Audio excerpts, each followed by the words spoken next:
Hello everyone, welcome to study grades. आज हम शुरू करने वाले हैं एनसीईआरटी ज्योग्राफी क्लास 6 का चैप्टर नंबर 2, जिसका नाम है ग्लोब, लैटिट्यूड्स एंड लॉन्गिट्यूड्स। इस चैप्टर में हम समझेंगे ग्लोब क्या होता है, लैटिट्यूड्स और लॉन्गिट्यूड्स जो ये लाइंस हैं ये क्या होती हैं। अब ग्लोब को समझने से पहले मैं आपको बताती हूँ मैप के बारे में। देखो हम सबके घर में एक मैप होता है, वो चाहे वर्ल्ड मैप हो चाहे वो इंडिया का मैप हो। तो हम उसकी हेल्प से जगहों को लोकेट करते हैं। हम देखते हैं कि कौन सी कंट्री कहाँ पे है, और किसी भी ओशन के बारे में अगर हमने देखना है तो हम मतलब उसको देखेंगे, वर्ल्ड मैप पे देखेंगे। तो उसकी हेल्प से हमें पता चलता है कि कंट्रीज कहाँ कहाँ पे लोकेट करती हैं, वो जो बड़े बड़े माउंटेन्स हैं वो कौन कौन सी कंट्री से गुजरते हैं। ये सब चीज़ें हमें पता चलती हैं। अब जैसे हमारे इंडिया का मैप है, हम उसको यूज़ करते हैं देखने के लिए, फॉरेस्ट लैंड को देखते हैं। अच्छा, बाउंड्रीज जो हैं वो देखते हैं। अब ये बाउंड्री को देखना और एटमॉस्फेयर को जो हम मतलब देखते हैं ना मैप के ऊपर, ये विजिबल फीचर्स नहीं है, ये हम अपनी आंखों से नहीं देख सकते, ये हमें सिर्फ मैप पे ही मिलेंगे। तो ये सब चीज़ें हम किस पे ढूंढते हैं, मैप पे ढूंढते हैं। जैसे रिवर्स को ढूंढेंगे, कौन सा रिवर कौन सी स्टेट से गुजर रहा है। तो ये सब चीज़ें हम किसकी हेल्प से जानते हैं, मैप की हेल्प से। और अब मोस्टली जो मैप्स होते हैं ना, ये फ्लैट सरफेस पे ड्रॉ किए गए होते हैं। अब कुछ मैप्स ऐसे होते हैं जो राउंड सरफेस पे ड्रॉ किए जाते हैं, मतलब जैसे किसी बॉल पे ड्रॉ किए जाएंगे तो जो राउंड, जिसकी शेप राउंड है, तो उसको हम बोलते हैं ग्लोब। अब देखो, अब ग्लोब जो है ये एक मिनिएचर मॉडल है अर्थ का। अब ग्लोब रिप्रेजेंट करता है अर्थ को, कि हमारी अर्थ कैसी दिखती है, हमारी अर्थ के ऊपर कौन सी जगह कहाँ पे है, और वाटर बॉडीज जो हैं ये कहाँ पे है। ये सब चीज़ें हमें ग्लोब पे पता चलता है। और जिस तरीके से ग्लोब को हम घुमाएंगे, ग्लोब घूमता है अपने एक्सिस पे, वो पूरा रिप्रेजेंट कर रहा होता है कि हमारी अर्थ भी सेम ऐसे ही अपने एक्सिस पे घूमती है। तो ग्लोब का जो है अपने अपने साइज होते हैं। कुछ बहुत बड़े बड़े ग्लोब होते हैं जिनको हम एक जगह से दूसरी जगह नहीं लेके जा सकते। कुछ पॉकेट ग्लोब होते हैं जिनको हम कैरी कर सकते हैं। और इसकी टाइप्स भी अलग अलग होती हैं। जैसे एक होता है टेरेस्ट्रियल ग्लोब, एक होता है सेलेस्टियल ग्लोब्स। सेलेस्टियल ग्लोब्स तो सेलेस्टियल बॉडीज को दिखाएगा, उसके ऊपर कॉन्स्टेलेशंस ऑफ स्टार्स बने हुए होते हैं। अब जो टेरेस्ट्रियल ग्लोब है ये हमारी अर्थ को रिप्रेजेंट करता है। तो जो हमारी अर्थ का मॉडल जो है उस ग्लोब को हम टेरेस्ट्रियल ग्लोब बोलते हैं। अब जो ये वर्ड है ये लैटिन वर्ड ग्लोबस से आया है, जिसका मतलब होता है स्फीयर। अब ग्लोब जो है ये अपने एक्सिस पे स्पिन करता है, स्पिन मतलब घूमता है, रोटेट होता है। अब इसके ऊपर हमें अर्थ सरफेस का पता चलता है कि अर्थ की सरफेस कैसी है। जैसे ये देखो, ये यहाँ पे ये लैंड मास जो है ये दिखाया हुआ है, ये साइड पे वाटर बॉडीज हैं ये दिखाई हुई हैं। तो इसके ऊपर हमें कॉन्टिनेंट्स और ओशंस के बारे में पता चलता है। जैसे हमारे 7 कॉन्टिनेंट्स हैं, Asia, Africa, north America, south America, Antarctica, Europe and Australia. अब हमें ओशंस के बारे में भी पता चलता है, जैसे आर्कटिक ओशन हो गया। अब जो ये आर्कटिक ओशन है ये मोस्टली बर्फ से ढका हुआ होता है, क्योंकि ये यहाँ बहुत ठंडी जगह होती है, यहाँ पे सनलाइट इतनी नहीं पहुँचती है। Atlantic ocean, Indian ocean, Pacific and southern ocean जो है ये है। अब ये हमारा ग्लोब आ गया, ये इसके एक्सिस आ गए, और ये अपने एक्सिस पे ही स्पिन करता है। जो अर्थ है, अर्थ पूरी स्फीयर नहीं है, ये अपने पोल्स पे जाके थोड़ी सी फ्लैट है और सेंटर में से बल्ज है। इस शेप को, जो ये अर्थ की शेप है, इसको जियोइड बोलते हैं, जिसका मतलब होता है अर्थ लाइक शेप। हमारी जो अर्थ है ये रोटेट करती है वेस्ट टू ईस्ट की तरफ काउंटर क्लॉकवाइज। जिस साइड घड़ी रोटेट करती है उसके अपोजिट साइड हमारी अर्थ जो है वो रोटेट करती है। अब ये आ गया हमारे अर्थ के एक्सिस। अब एक्सिस जो है ये एक इमेजिनरी लाइन है, मतलब सच में ऐसी कोई लाइन ड्रॉ नहीं की हुई है हमारी अर्थ के ऊपर जो हमें दिखेगी। ये एक इमेजिनरी लाइन है, ये हमने खुद से ड्रॉ की है ताकि हम इजीली समझ पाएं कि अर्थ कैसे रोटेट करती है। ये एक्सिस जो है ये नॉर्थ पोल से होके, अर्थ के सेंटर में से होके साउथ पोल तक जाता है। ये अर्थ का नॉर्थ पोल है और ये साउथ पोल है। तो अर्थ जो है ये अपने एक्सिस पे थोड़ी सी टिल्ट है, मतलब थोड़ी सी झुकी हुई है 23.5 डिग्री के एंगल पे। इस टिल्ट की वजह से अर्थ के ऊपर सीजन्स अब बनते हैं। अर्थ जो है ये अपना रोटेशन एक दिन में कंप्लीट करती है। अब हमें इसका रोटेशन फील तो नहीं होता है, पर ये एक दिन में अपना रोटेशन जो है ये कंप्लीट करती है। इसके बाद आ जाता है अर्थ का equator. Equator passes through 13 countries.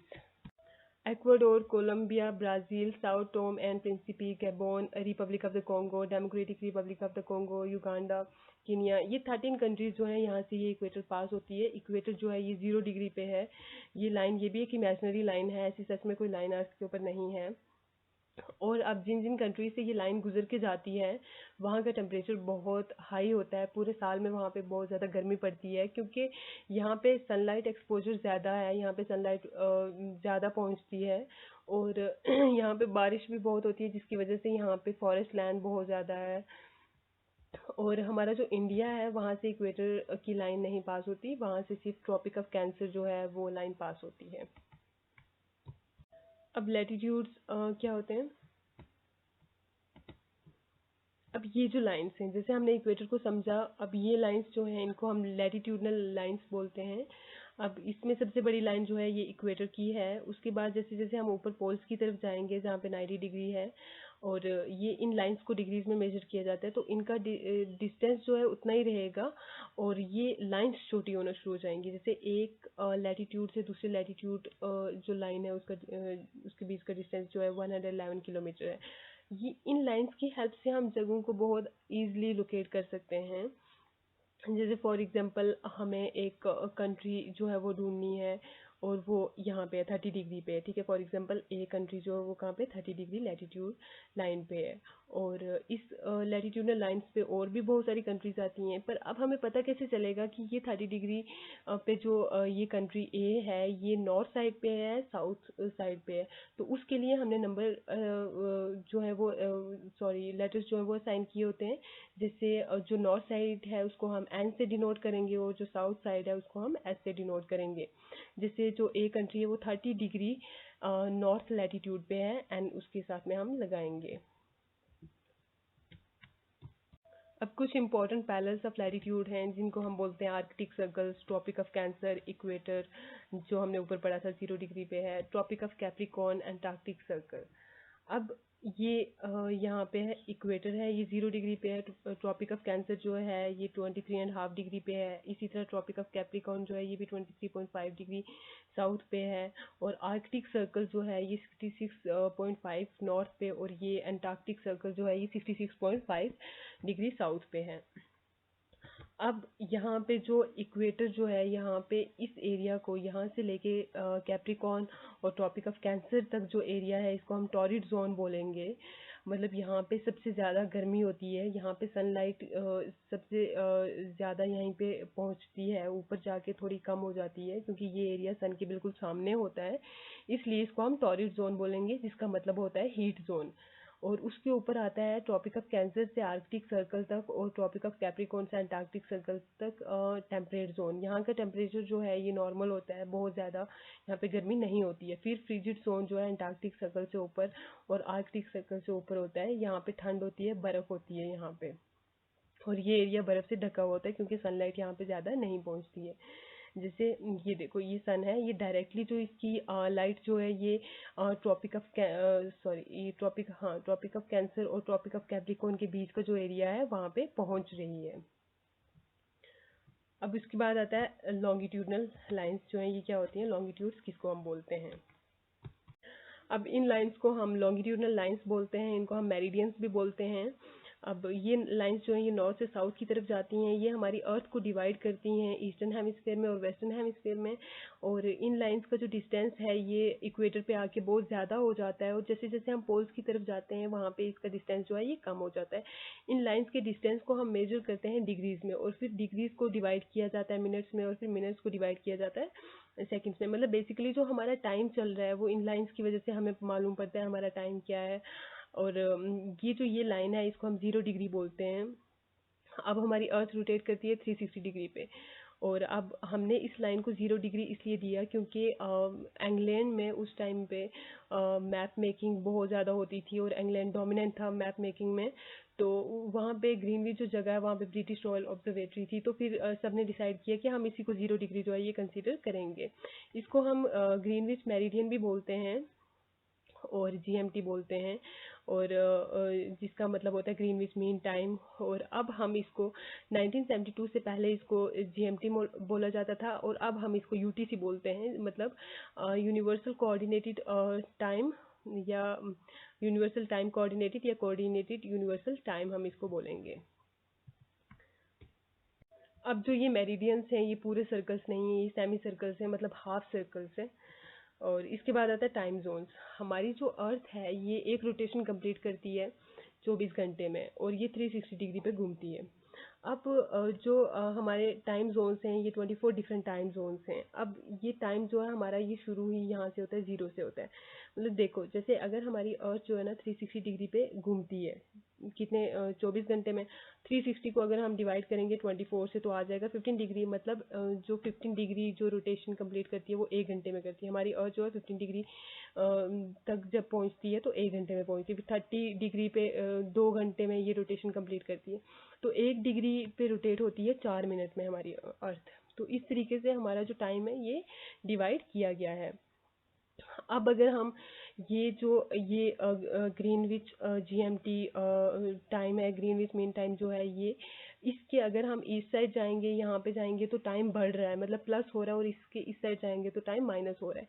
अब 0 डिग्री जो है यहाँ से ईस्ट और वेस्ट 7.5 डिग्री पे, इसके बीच का जो टाइम है ये कॉमन टाइम है। फिर यहाँ से आगे टाइम जो है वो शुरू हो जाता है। जैसे अगर हम 15 डिग्री यहाँ पे हैं इसमें, तो टाइम जो है वो बढ़ रहा है, मतलब अगर यहाँ पे 12 बज रहे हैं तो यहाँ पे 1 बजेंगे। लेकिन अगर हम इस साइड पे जाएंगे तो अगर यहाँ पे 12 है तो यहाँ पे 11 बज रहे होंगे, तो यहाँ पे टाइम माइनस होगा और यहाँ पे टाइम प्लस होगा। जैसे यहाँ पे भी दिया हुआ है, ये यहाँ पे ये पॉजिटिव्स हैं, और यहाँ पे जो ये नेगेटिव्स है, मतलब यहाँ पे माइनस हो रहा है और यहाँ पे प्लस हो रहा है, टाइम बढ़ रहा है। तो अब हम बढ़ते हैं इंटरनेशनल डेट लाइन जो है ये किसको बोलते हैं। इसको हम, ये जो लाइन आ रही है ये 180 डिग्री पे जो लाइन आ रही है इसको हम बोलते हैं इंटरनेशनल डेट लाइन बोलते हैं।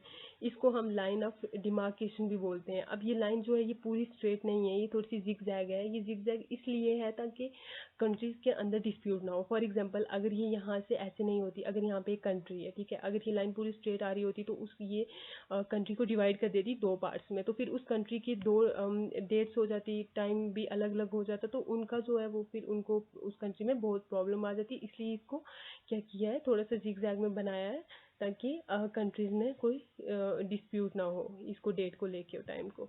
तो अब ये जो इंटरनेशनल डेट लाइन है इसका क्या है कि अगर हम इसकी ईस्ट साइड जा रहे हैं तो हमें एक और दिन मिल रहा है, अगर हम वेस्ट साइड जा रहे हैं तो दिन हमारा घट रहा है। मतलब अगर आप यहाँ पे हो, यहाँ पे मंडे है, तो आप अगर इसकी इस लाइन को क्रॉस करके इस साइड जाओगे तो यहाँ पे संडे होगा, तो मतलब आपको एक और दिन मिल गया, आपको फिर से मंडे मिल गया। तो अगर यहाँ पे 5 जून है तो आप यहाँ पे जाओगे, यहाँ पे 4 जून होगा। अगर यहाँ पे 4 जून है तो आप यहाँ पे जाओगे 5 जून, मतलब आपने एक दिन खो दिया आप यहाँ पे पहुँच के। तो अगर आप यहाँ से यहाँ जा रहे हो आपको एक दिन और मिल जाएगा, तो इसको हम बोलते हैं इंटरनेशनल डेट लाइन। अब ये 180 डिग्री पे है, और ये डेट लाइन जो है ये 1884 में कॉन्फ्रेंस हुई थी, इंटरनेशनल मेरिडियन कॉन्फ्रेंस, उसमें इसको चूज़ किया था जहाँ पे 26 कंट्रीज जो थी वो प्रेजेंट थी। इसको हम डेट लाइन बोलते हैं। अब आता है इंडियन स्टैंडर्ड टाइम जोन। अब इंडियन जो स्टैंडर्ड टाइम है ये मेजर किया जाता है इस लाइन से 82 डिग्री एंड 30 मिनट से। इस लाइन को हम अपना स्टैंडर्ड मेरिडियन जो है ये मानते हैं, आईएसटी इंडियन स्टैंडर्ड टाइम जो है वो इसी को हम मानेंगे। ये लाइन जो है ये मिर्ज़ापुर डिस्ट्रिक्ट जो यूपी की है वहाँ से स्टार्ट होती है, और ये फिर आगे मध्य प्रदेश से भी होके गुजरती है ये वाली लाइन, छत्तीसगढ़ से, आंध्र प्रदेश से, उड़ीसा, यूपी, इन स्टेट से होके ये वाली लाइन जो है ये गुजरती है। अब हमारा टाइम जो है यूटीसी से 5 आवर्स 30 मिनट्स जो है ये आगे है, मतलब हम उनसे इतना टाइम जो है वो क्या है आगे हैं। तो हमने अपना स्टैंडर्ड टाइम जो है इसको माना हुआ है। और ये था आज का लेक्चर, और आई होप आपको ये सब चीज़ें समझ में आई होंगी। और अगर आपको ये वीडियो पसंद आया तो प्लीज़ मेरे चैनल को सब्सक्राइब करें और इस वीडियो को लाइक करें। Thank you.